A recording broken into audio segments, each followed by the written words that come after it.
All right, we're here coming to you not live from Skien, Norway. We are at the World Championship qualifying tournament. And right now you're looking at a semifinal match as the winner will continue on to play KRC Blaze in the finals. We're in game 3, best 2 to 3. And up to serve is Dog Osmond from the team D&J, which is, you can identify it there. That's a good up. Not the best set, you just can't make it work. Team D&J is Dog Osmond and Jakob. And then the other team you have up here is Benjamin and Hans, and they are the Quackers. The Quackers. That's a strong serve. And I would say coming into this, the Quackers were probably the favorites. Yeah, I agree. I think, if D&J can pull off a win, it would be considered an upset. It would definitely be considered. But they've already done an amazing job just getting to a third game. Now it's anything can happen. Now it's anything can happen. This is actually D&J's first tournament together. So that's true. They've played once in pickup quick together. Chemistry. Yeah. And Jakob, the one serving now, hasn't actually... I think he's played once in the last year. Yeah, it's probably pretty accurate. It could be even more. And Dog Osmond, as the opposite, has not played a lot, but has been practicing and training really hard, and it's definitely paying off.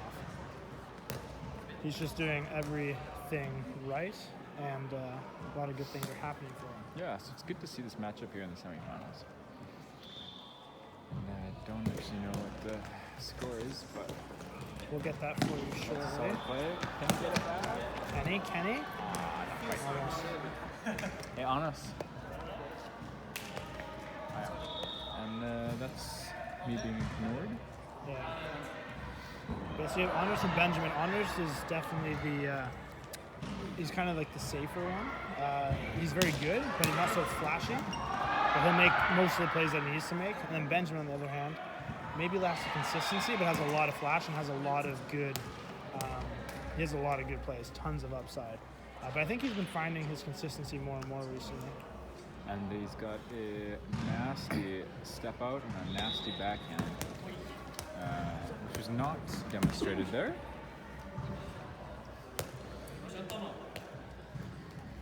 That was probably a bad example. See what he goes for here. His backhand is filthy, but he sticks with his forehand. And yeah, that's a solid serve. I think Jakob probably would have liked that one back. Hey? 5 to 3 in game 3. There it is. Ooh, it just misses. The angle he gets on that is just dirty. It really steps out. Yeah, the receiver, you really got to go. You just got to fully commit to it. Oh, great play there. There we go. So that's what we're talking about. Dog Osmond coming in, making a nice low hit. That's just solid. Crazy to think that back in September, we're in, where are we now? February? Back in September, he'd never even heard of the sport. Now here he is, playing very fundamentally sound. Benjamin attempts the lobster trap, he goes again, and he gets it on the second try. What a play. That was one of the best plays of the game so far. That's that's a big point for D&J. Let's see how they bounce back from that. Jakob saying earlier in the day that he wasn't happy with his serving, but I think it's becoming a lot better now. But again, when you've only played once or twice in the last year, it's understandable that a little bit of rust will be shown. That happens. That's a hard serve. Gets it up. That's all he needed to do. Gets it back on the net. Dog Osmond. There we go for the set. Makes a good set, and he finished it off. And that's how it's done. That is how it's done. And the Quackers really are going to have to clean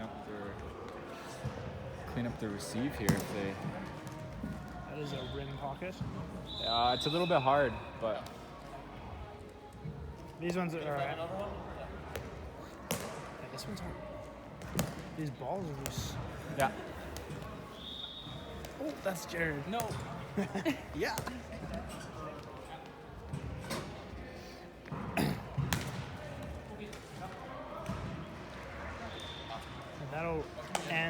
Jakob's string of serves, and now Benjamin's up. We'll see what he opts for, and I lied. It is Anders up. Here we go. You know what you're getting every time from Anders. It's pretty much that, but it is still a great serve. And considering his lack of variety, he does really well with it. But that's just like I said before. He's a player with not tons of flash, but he does what he needs to do. He gets the job done, and he does it well. Yeah, there's not a whole lot of surprises for better or for worse. Which I think is exactly the kind of player that Benjamin needs to play with. Somebody who doesn't take huge risks and will set him up for Benjamin to take those risks and pull out some good plays. I think they would have played that if it was the first ball, but it was not. That's now a double fault, which is a rare double fault from Osman. Don't see that very often. And that's his big step out. Great receive, but that's... Gets the backhand on the net. Can they bring it back? Good set. And he brings for the lefty. Not common for Anders. Oh, unfortunately, he gets that rim. That gets his feet all tied up there. Yeah, footwork is... what's the opposite of overrated? Underrated? Yeah. Footwork's underrated. High ball on that step out. And he'll go again. Take his second attempt here. And he goes for his step out, and that's rim. I think even he was trying to safe that one. Unfortunately, cannot get it. Can't quite hear the score. Hey, what's the score, Jakob? 8-8. It is 8-8. Or 8-8 Norwegian. I'm actually not sure if they're playing the 21. I think they are. Yeah. All right. So this is third game to 21, and it's 8-8. So let's see how this goes. Interesting serve choice there. Yeah, a little bit of backstrom. He gets it up. Can he get the set? He does, and he'll make that play. Benjamin gets to it, but nothing is going to come from it, unfortunately. Yeah. It's such a hard thing to know if you want to set that ball to your partner, because if they do come back, it's the right play, but if they don't, you have nothing going for it. But I guess the decision-making process there is if you feel like you have a good shot on two, go for it, but if you don't, you just got to hope they come back, because either way, you probably wouldn't have gotten the point. And one thing I will say about D&J, with Jakob serving here, or Jacob serving, I guess, which makes sense. They are really good defensively. not as shown there, as shown. But they're not perfect. But typically, I would say they're one of the best, or maybe just with like quickness. They're super quick, both in their feet and especially Jakob's hands. Oh my goodness! They're nowhere and then they're everywhere, right where they need to be. And again, I think they put them on 10-8. Yeah. So the Quackers have taken a 2-point lead, and as we know, that can be a hard one to get back. So we'll see if D&J can get a good receive here and get something going for him. It's a good up. Can he make the set? He does. Yeah, there and you that's go. a solid play.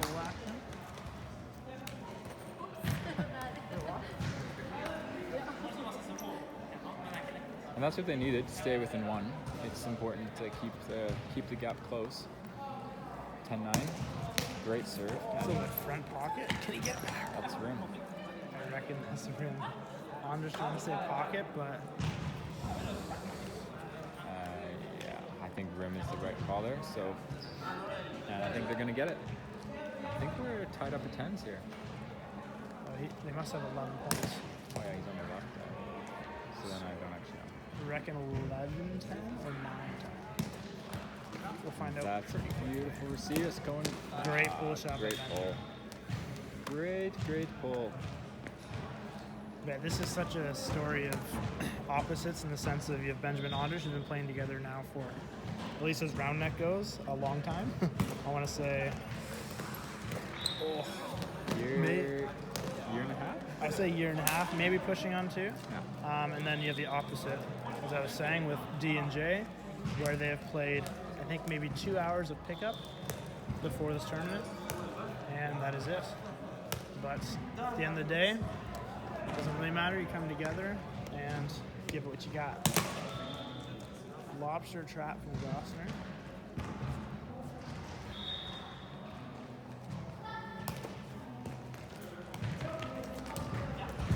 Anders bringing out the lefty, which he does not love. But almost gets that on. It's a good try. And the reason you're seeing both teams here in the same jerseys is both teams are actually part of the Christensen Round Net Club, which obviously have the same jerseys. So it's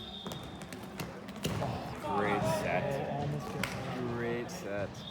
Actually, the final three, actually 4 of the top 5 teams today are from Christensen Round Net Club. So they're putting out a lot of good teams. But isn't that just how it works when you have good teams playing other good teams? You just get exponentially better. That is how it works. And I was like Christensen. I mean, as far as it goes in Scandinavia, is starting to establish itself as a bit of a hub for spike ball. I would say they're definitely the number one city in Norway. Kristiansand is, even though the population is quite a bit smaller than Oslo. Oslo just really hasn't grabbed on yet, and Kristiansand's really leading the way with their club. And I would say, as far as Scandinavia goes, even this, they're putting out some of the best in Scandinavia right now.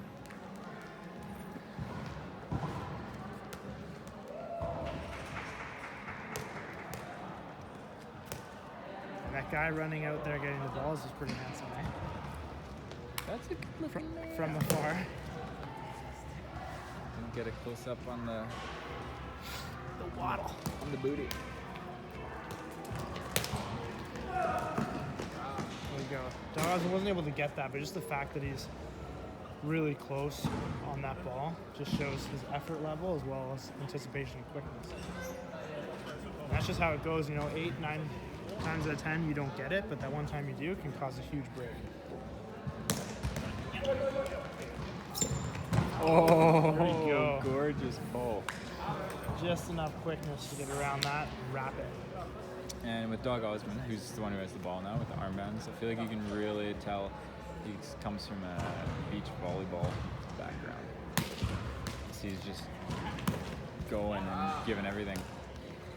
And that's an interesting decision from Benjamin. Gets the job done. That's a hit on 2, which you don't see so often.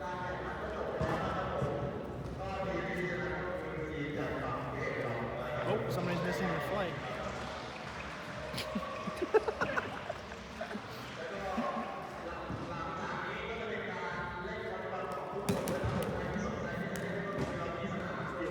Another underrated skill is when the opponent misses the net, but you're able to keep the ball in front of you, so you don't have to go chasing it. That is a huge part of round. Like, seriously, that is, if you can do that, you're welcome to our club anytime. It's one of our first things we practice with our newbies. Alrighty, Jakob up. Does a little interesting drop, which Benjamin gets there easily. Oh! Okay, doke. That is exactly the flash that we were talking about. And here he goes again. What's he gonna do? Keeps it a little simple. He just can't get it. And that is ridiculous behind the back. Not 100% sure it was necessary, but also wasn't in his shoes at the time. And nobody can really know except for him. That's a big ace from Anders. Again, that just shows like you know it's coming, but it can still get you. It's got a lot of spin happening on it. You can roll off those fingers pretty easy. Like, look at that. Just an absolute robot. How did they lose all those balls? Yeah, I don't know. Some of these must be real. I don't want the camera.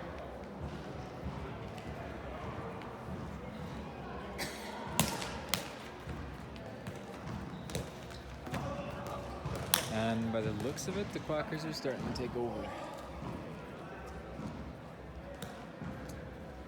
What's the score now? 18. Oh, never mind. This is a close game, folks. We are all tied up at 18s. There's that backhand. It's strong. They're gonna try and get it on, and that's the hard one. That first that bit of missed service, you've set them up for a hard time. So now we're at 19-18 for the Quackers. Benjamin up to serve. Big step out. That's a strong. Easily handled by Jakob. Yeah. What do you see? Does it? He's going for a run. Will he come back? Not a bad set my. considering. Gets it on the net, but it's a rim, unfortunately. Great effort. Large crowd clapping. Not a bad crowd out today. And by not a bad crowd, I mean like there's actually people. So these. Yeah. So. All right, we're all at 19s. Jakob up to serve. Swings for the fences and catches the fence. Second serve, all 19s. Saves it. Good choice.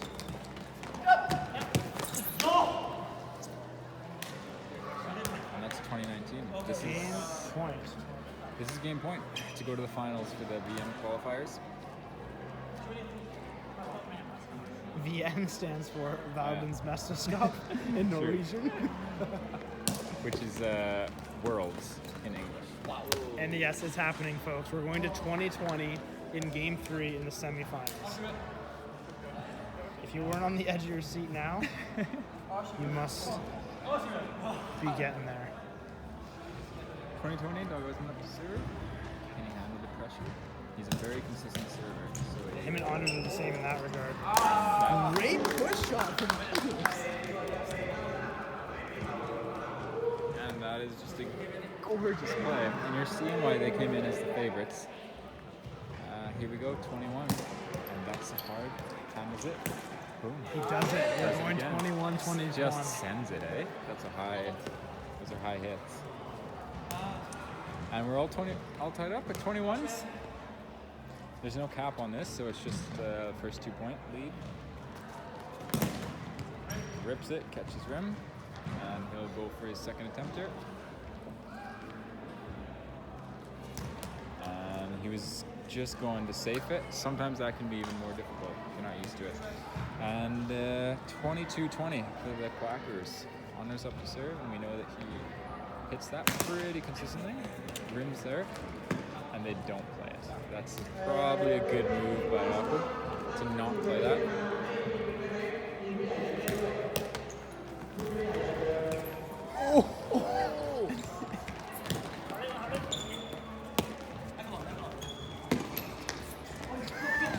That's the change up, but hey, when it's ugly hit.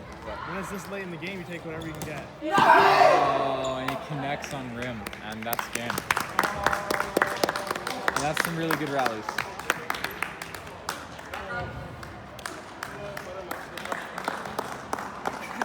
Get a close up of those beautiful faces. And that's pretty much all you get out of Anders. A little bit of a smile. Wow.